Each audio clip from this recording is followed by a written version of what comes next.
In this video, I'm going to show you how to take a screen capture in your Android phone. You can use two methods to capture your screen. The first one is screen recorder option and second one is screenshots. So for the first method, just open up your Google Play Store and then download screen recorder. Download the first one, X Recorder.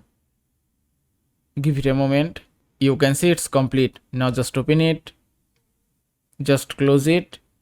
Then tap on enable, then just enable it and then go back, then just go to settings option and configure your microphone.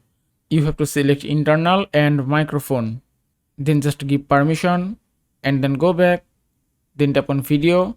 Now just close it. Here you can see a floating icon which you can use to start or stop recording. So if I tap on start button, then tap on share screen, you can see it's starting and now it's capturing my screen. If you want to stop it, just tap here, then tap on this stop button and it's done. Now just close it and open up your gallery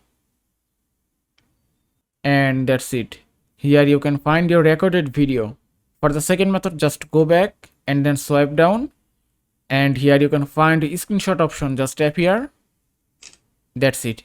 You can see that will take a screenshot. If you want to find it, just go to gallery, then select always and here it is. And that is how you can take a screen capture in your Android phone. I hope this video was helpful. If it was, please give it a thumbs up and don't forget to subscribe.